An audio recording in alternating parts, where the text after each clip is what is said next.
Welcome back to the channel. Last fortnight, I took a break from the Ghost Story series for a Halloween special. But now that Halloween and Day of the Dead for 2020 have both passed, we're going to continue back on with the series. So turn off the lights and enjoy.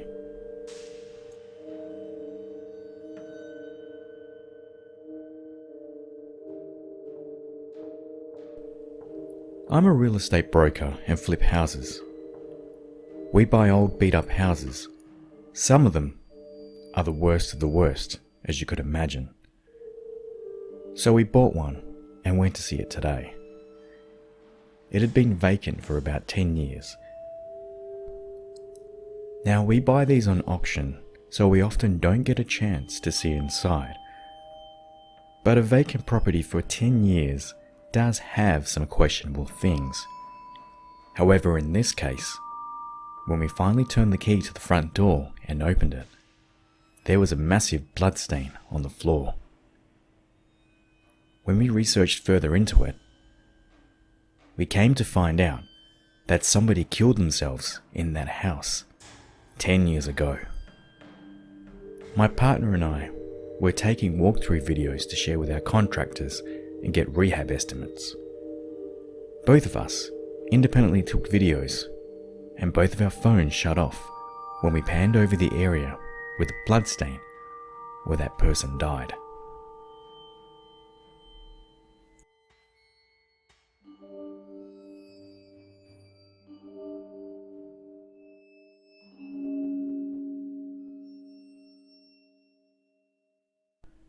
My house was built in 1904. It's a single-family home, wood frame setting on a concrete block foundation. I've been living here for about 12 years. Of all the weird things that my siblings and me have seen or heard in this house, this particular story is my favorite. About 10 years ago, my brother and his best friends has started a garage band playing mostly Spanish rock, alternative music but in Spanish. His friends could only get together on Sunday afternoons. They would practice into the early evening. They would usually call it quits by 8 p.m, and this was the time I usually showed up and went to bed because I worked the graveyard shift. This happened late fall and the days were getting shorter. They had just finished a long session when they decided to head to someone else's house. My brother handed his car keys to his buddy so they could load up the equipment. Everyone had filed out of the basement.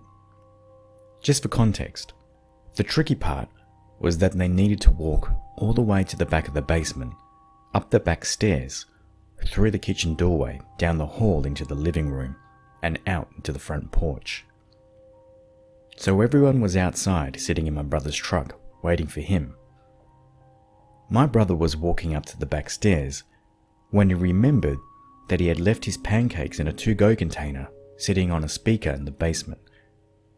He decided to go back and get them. Now the basement isn't clean, with full site lines, and there have been partitions made, and the boiler and the main heating unit are right smack in the middle. So after my brother walks back, he goes to retrieve his food container, when out of the corner of his eye, he sees it. A shadowy figure, right at his peripheral vision. This feeling of dread and uneasiness washed all over my brother. We had been taught that if you're in the presence of a spirit or a ghost and you felt a bad vibe, to say a quick prayer or to cuss at it.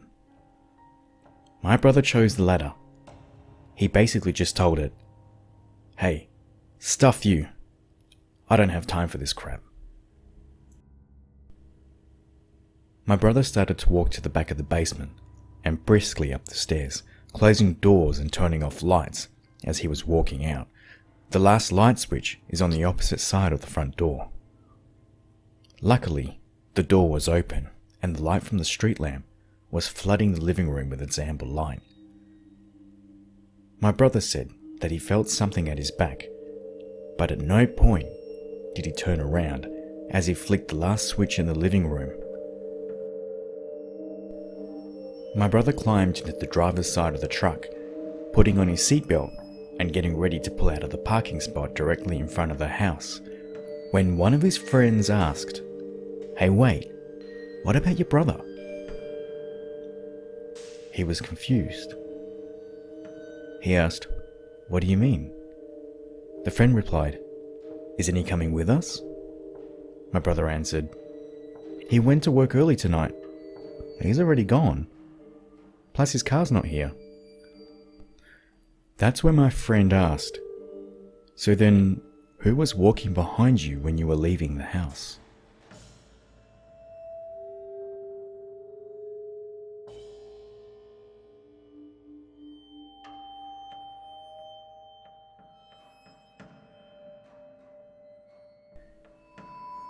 This story is one that my dad experienced and shared with me.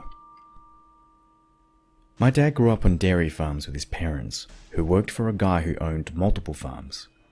So they would often hop around to different farms and manage them, so to speak. Also, we live in Australia.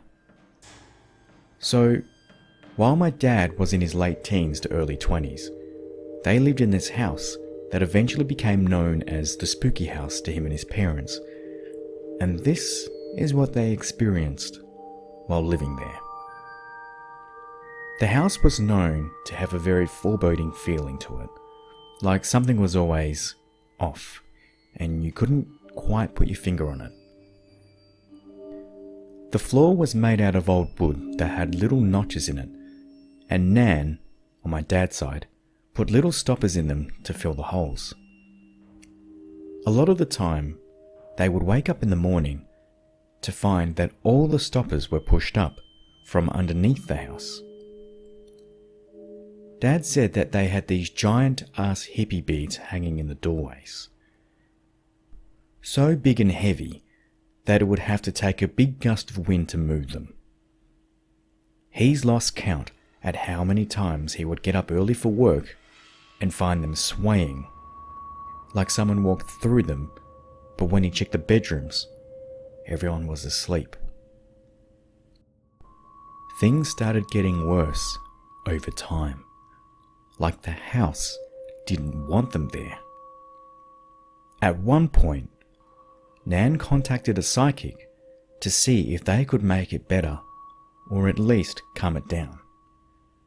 Well, when the psychic got there, she wouldn't even get out of a car and come up the driveway.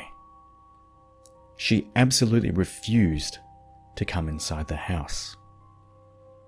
Nan was left flabbergasted and asked what she could do. The psychic told her, "Move house," and she drove off. It was at this point that these things started stalking the house. Nan would come out in the morning to find that the grass was pressed down or trampled around the house, especially where the windows are. Her peg basket on the clothesline would be ripped to shreds and bits of it spread around. It started getting more serious when Dad would be woken up by scratching at his window on the outside. He was always too scared to look back at it, because he got the feeling that if he looked, whatever that thing was would look right back at him. They would check in the morning to find that the paint had been scratched off the house at around human height and the grass flattened. Grandad would have to work nights a few paddocks over, and the entity would become more aggressive in his absence. So Nan and my dad would huddle together in his bedroom, waiting for daylight, as the thing continued to scratch at the windows. And when it got so bad one night, they left the house to go find Grandad. When they went outside, they could hear footsteps crunching in the grass, following them. The fucked up thing was that when they stopped, it stopped too. The footsteps never went away until they reached Granddad's side at the paddock. Whenever Dad's parents left for a couple of days and he had the place to himself, Dad would host massive parties with his friends. They had the run of the house and could sleep wherever they wanted, but all of them always reported a dark figure appearing and saying, "Go to bed." They usually ran away from the house, and Dad not knowing why till the next day. See, Dad never experienced that himself and ruled it down to the drunkard states.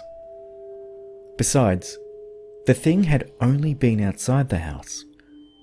That was what Dad thought until one night. Dad had his cousin over. They had the whole place to themselves, so they played a game of pool and got drunk. At one point, around midnight, both of them were sitting around and heavily drunk. A dark figure appeared and said, "Go to bed." Dad was so drunk that he and his cousin did exactly that. The next morning, they woke up to find the game of pool that was left unfinished put away, and his cousin asked him who the person was that was standing over the beds watching them while sleeping. Anyway, Dad and his parents moved out shortly after.